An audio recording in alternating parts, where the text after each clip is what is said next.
Welcome back. इस lecture में हम ये सीखेंगे कि दो टेबल्स को या दो से ज़्यादा टेबल्स को हम किस तरह ज्वाइन कर सकते हैं। ज्वाइन क्यों यूज़ करते हैं? एक्चुअली हमारी जो लार्ज एप्लीकेशंस होती हैं उनमें डिफरेंट टेबल्स से डेटा आ रहा होता है एक ही टाइम के ऊपर। इसकी एग्जांपल के लिए हम देखते हैं, मैंने एक एप्लीकेशन डिज़ाइन की है, माई लॉयर्स के नाम से है वो, जिसमें वकील और केसेस और कोर्ट्स और उनका कंप्लीट रिलेशन होता है। ये एक प्रोजेक्ट मैंने कुछ अर्सा पहले किया है। उसकी हम डेटाबेस को आप देखते हैं, उससे हमें थोड़ा अंदाज़ा होगा कि किस तरह रिलेशंस होते हैं।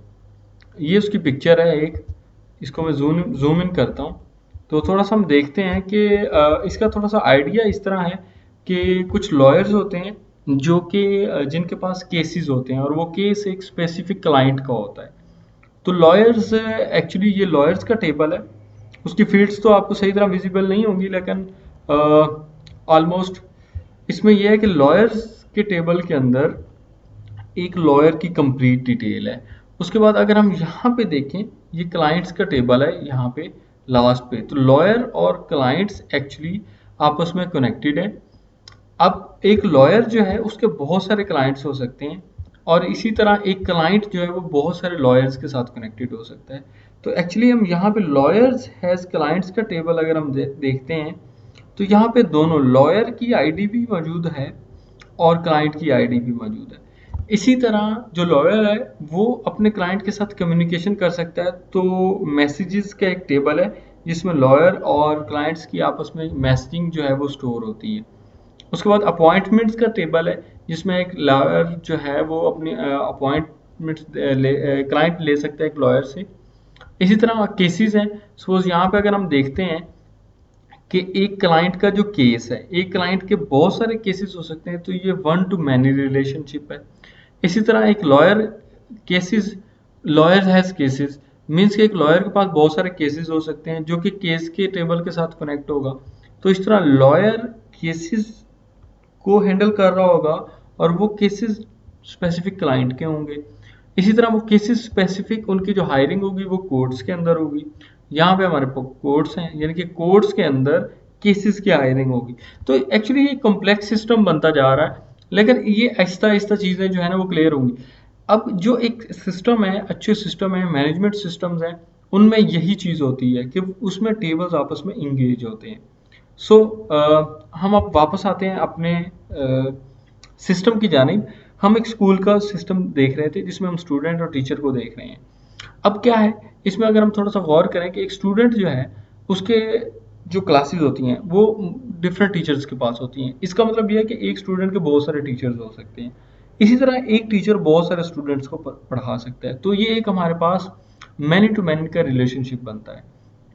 एक्चुअली होता क्या है, हम अगर स्टूडेंट के स्ट्रक्चर के ऊपर जाते हैं तो एक स्टूडेंट जो है वो किन किन टीचर से जो है ना वो क्लासेस ले रहा है।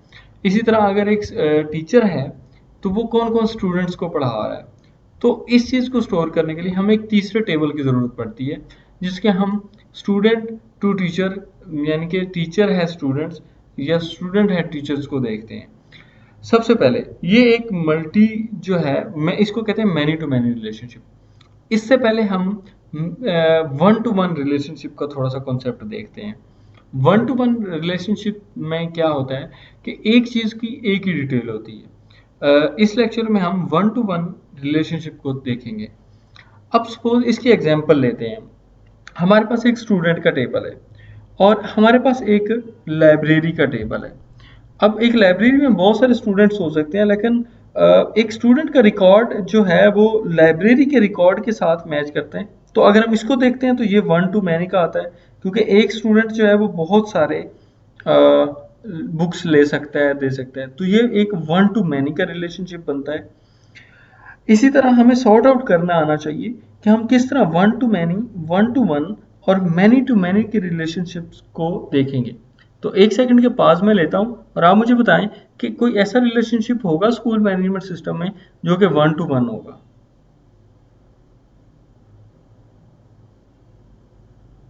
ओके, आई होप कि आपने कोई ना कोई सोल्यूशन जो है वो जहन में सोचा होगा जो कि वन टू वन होगा।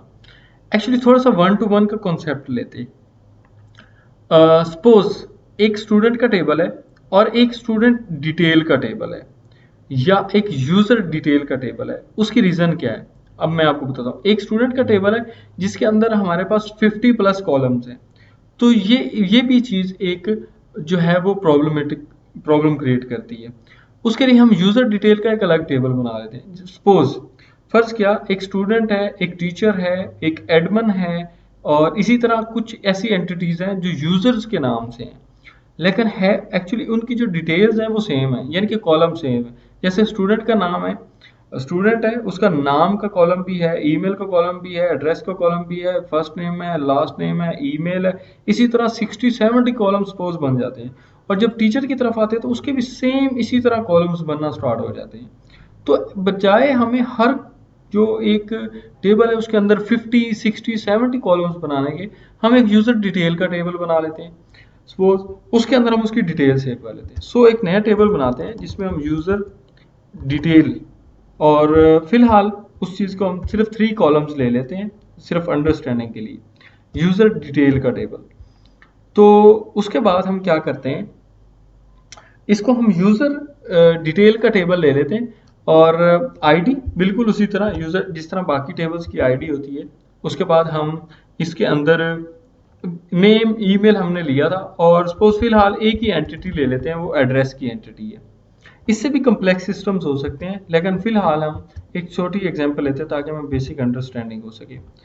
ओके, उसके बाद जो थर्ड कॉलम अब इम्पोर्टेंट है वो फॉरेन आईडी है। सपोज हम फिलहाल हम इसको सिर्फ यूजर जो स्टूडेंट की यूजर डिटेल है उसके लिए जो है ना वो यूज करते हैं। तो यहाँ पे आईडी होगी हमारे पास स्टूडेंट आईडी, यानी कि वो ID as a foreign ID होगी यहाँ पे, यानी कि वहां पे स्टूडेंट का कॉलम है, टेबल है, और यहाँ पे वो एज अ फॉरेन की यहाँ पे यूज हो रहा होगा। तो ये भी इंटीजर होगी 11, ये नॉट नल होती है, ठीक है, इसको नॉट नल ही रहने दें। एड्रेस है, इसको हम नल कर सकते हैं, और इसके अंदर हम वैल्यू 500 तक सपोज ले लेते हैं, और इंटीजर की वैल्यू हम 11 तक ले लेते हैं। और हमेशा हमने कहा था कि जो फर्स्ट आईडी होती है उसको हमने ऑटो इंक्रीमेंट रखना है, यानी कि वो प्राइमरी की होगी हमारी। ओके, इस टेबल को हम सेव कर लेते हैं। ओके, ये हमारे पास सेव हो गया। अब हम आते हैं वापस अपने स्टूडेंट के टेबल की जानिब। सपोज हमारे पास स्टूडेंट है, फर्स्ट है जॉन, जॉन नेम है, उसके बाद ईमेल है और उसका सिटी है, लेकिन उसका एड्रेस वहां पे सेव है। इसी तरह एक 1-to-1 रिलेशनशिप में और भी बहुत सारे एग्जांपल्स हो सकती हैं। सपोज डिपार्टमेंट है, ओके, यूजर डिटेल का हमने देखा है। अब हमारे पास एक स्टूडेंट है, वो एक ही डिपार्टमेंट में एक टाइम में हो सकता है, मीन्स कि वो या एक सीएस का स्टूडेंट है तो वो सीएस के डिपार्टमेंट में होगा। अगर टीचर है तो पॉसिबिलिटी है वो एक से ज़्यादा डिपार्टमेंट में पढ़ा रहा हो सिमिलर सब्जेक्ट्स, मीन्स, लेकिन एक स्टूडेंट जो है वो एक ही डिपार्टमेंट का हो सकता है, वो आईटी का या सीएस का या। तो अगर हम एक और टेबल बना लेते हैं इस चीज़ को मजीद एक्सप्लोर करने के लिए, डिपार्टमेंट्स का, डिपार्टमेंट्स, और डिपार्टमेंट के अंदर हम सिर्फ फिलहाल 2 चीज़ें ले लेते हैं, उसकी आईडी और डिपार्टमेंट का नाम, आईडी और डिपार्टमेंट DEFT_नेम, और इसको हम वार्चर ले लेते हैं आईडी 11, और इसके अंदर हम 255 ले लेते हैं, और आईडी को हम प्राइमरी की कर देते हैं ताकि उसको हम ऑटो इंक्रीमेंट के तौर पर यूज कर सकें। इस टेबल को हम सेव कर देते हैं। ओके, आईडी और डिपार्टमेंट नेम, इसके अंदर हम कुछ डिपार्टमेंट ऐड कर देते हैं, सीएस का डिपार्टमेंट सपोज ऐड कर देते हैं। इसी तरह हम इसके अंदर इंसर्ट और बीबीए या बिजनेस का डिपार्टमेंट, उसके बाद इंसर्ट, और सपोज हम इसके अंदर फिजिक्स का डिपार्टमेंट ऐड कर देते हैं। अब हमें थोड़ा सा स्ट्रक्चर समझ आएगा ज़्यादा। 1-to-1 एक स्टूडेंट का एक ही डिपार्टमेंट हो सकता है। ग्रेट। अब क्या होगा, अब सपोज अगर हम स्टूडेंट्स के टेबल की तरफ वापस आते हैं और हम देखते हैं कि जो जॉन है इसका डिपार्टमेंट सपोज सीएस है, तो हम किस तरह लिंक करेंगे। ग्रेट। अब हमें क्या करना होगा कि उस डिपार्टमेंट की आईडी इसके अंदर स्टोर करवानी होगी एज अ फॉरेन की। अगर हम स्ट्रक्चर में जाएंगे, अब हमें यहाँ पे एक और कॉलम चाहिए, तो हम एक ऐड आफ्टर सिटी की बजाय, हाँ ठीक है, आफ्टर सिटी हम एक और कॉलम ऐड कर लेते हैं जिसको हम डिपार्टमेंट आईडी कह देते हैं, यानी कि उसका डिपार्टमेंट कौन सा, या सिर्फ डिपार्टमेंट कर देते हैं इंटीजर 11, और इसमें नल नो होगा क्योंकि हर एक का डिपार्टमेंट मस्ट है, डिपार्टमेंट के बगैर कोई स्टूडेंट इनरोल नहीं हो सकता। अभी डिपार्टमेंट सारा 0 ही है।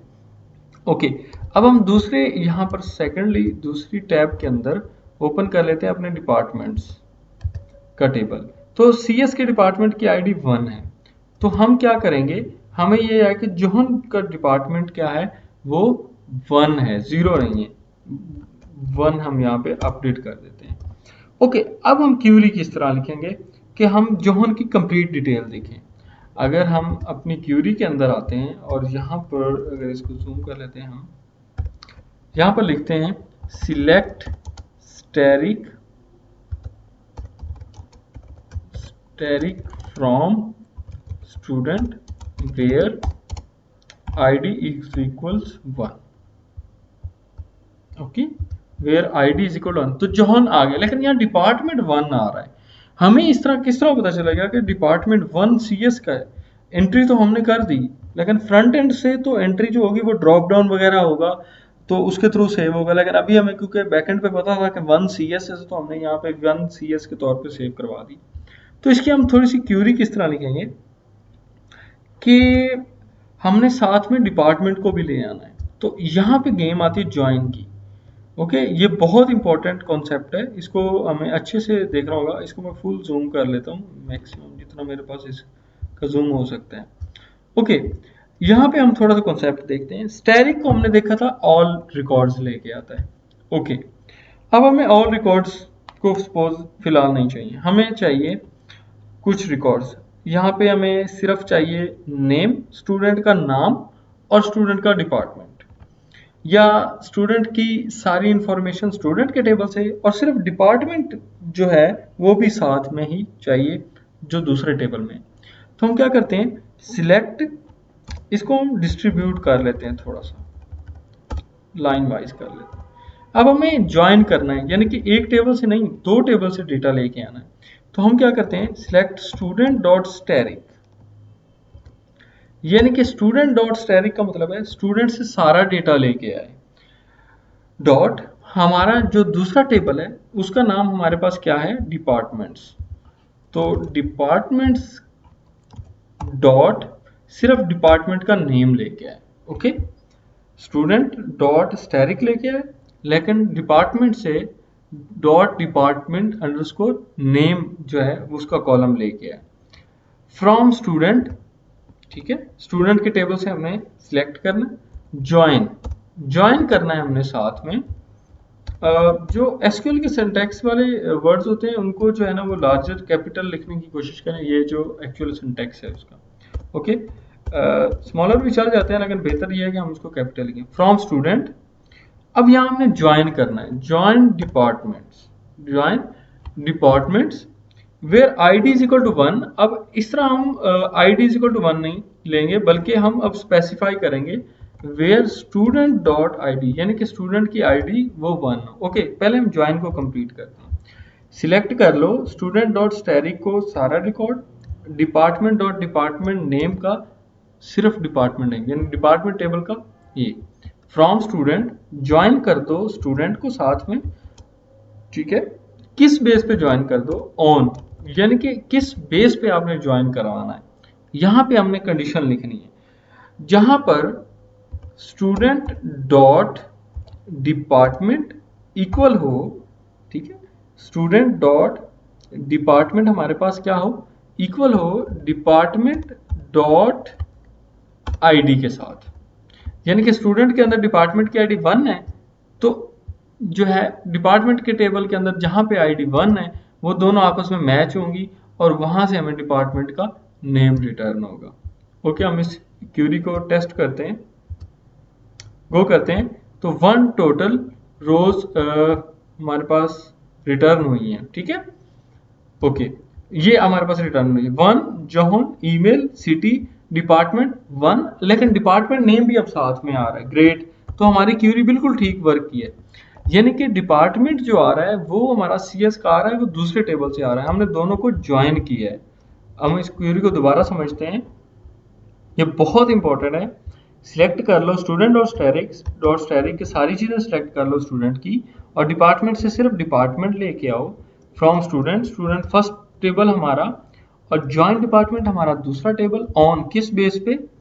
जिस बेस पे हमने ज्वाइन करवाना है, यानी कि जहाँ पे स्टूडेंट की डिपार्टमेंट की आईडी मैच करे डिपार्टमेंट की आईडी से, वो जो है ना दोनों मैच जहाँ पर करें वो हमें रिटर्न हो। आसान अल्फाज में कि जो जिस स्टूडेंट का जो डिपार्टमेंट है उस डिपार्टमेंट की आईडी मैच करें हम स्टूडेंट के डिपार्टमेंट की आईडी से, और उसका रिकॉर्ड हम लेके आए। तो इसमें एक और चीज़ भी होती है, ये अब तो एज इट इज़ कॉलम का नेम आ रहा है ना यहाँ पर, डिपार्टमेंट अंडरस्कोर नेम। आप इसको जो है ना वो मैनुअल भी दे सकते हैं। सपोज डिपार्टमेंट को हम department name as department name के तौर पे कस्टम नेम भी दे सकते हैं हम। इससे क्या होता है कि हमारा जो कॉलम है वो उसी तरह जो है ना वो विजिबल होता है, जहाँ पे चेंज कर सकते हैं हम। इसको हम गो करते हैं, ओके। तो ये हमारे पास डिपार्टमेंट अंडरस्कोर नेम, ये कस्टम है। ओके, अब हम यहाँ पे डिपार्टमेंट आईडी साथ में वैसे भी विजिबल हो रही है, जो कि हमारे पास कंफ्यूजिंग है कि ये डिपार्टमेंट आ रहा है डिपार्टमेंट। तो हम यहाँ पे अब हम स्टैटिक को ख़त्म करके यहाँ पे सिर्फ वो वाले कॉलम्स ले लें जिनकी हमें जो है ना वो ज़रूरत है, जिनको हम विजिबल करना चाह रहे हैं। सपोज हम चाह रहे हैं कि सिर्फ नाम, ईमेल, सिटी और डिपार्टमेंट आए, और हमें आईडी और डिपार्टमेंट की ज़रूरत नहीं है, जो डिपार्टमेंट की आईडी शो हो रही है। तो हम डॉट स्टैटिक की जगह जो जो वैल्यूज़ हम लेना चाह रहे हैं वो करेंगे। अगर सिर्फ हम नेम लेना चाह रहे हैं तो नेम के साथ हमें डिपार्टमेंट का नेम, जो उनका CS का डिपार्टमेंट है, ओके। और जो जितने भी हम इसके कॉलम्स यहाँ पे लेंगे वो उतने ही इसमें विजिबल हो जाएंगे। स्टूडेंट डॉट स्पेस ईमेल ले लेते हैं हम, और इसको हम गो करते हैं, तो हमारे पास यहाँ पर नेम, ईमेल और डिपार्टमेंट हो। तो इस तरह ये एक बहुत ही इंपॉर्टेंट कॉन्सेप्ट है ज्वाइनिंग का, जिसके अंदर हम ज्वाइन सीखते हैं। और नेक्स्ट लेक्चर में हम सीखेंगे कि वन टू मैनी का ज्वाइन किस तरह होता है, और उसके बाद उससे नेक्स्ट लेक्चर में हम सीखेंगे कि मैनी टू मैनी का ज्वाइन किस तरह होता है। Thank you for watching.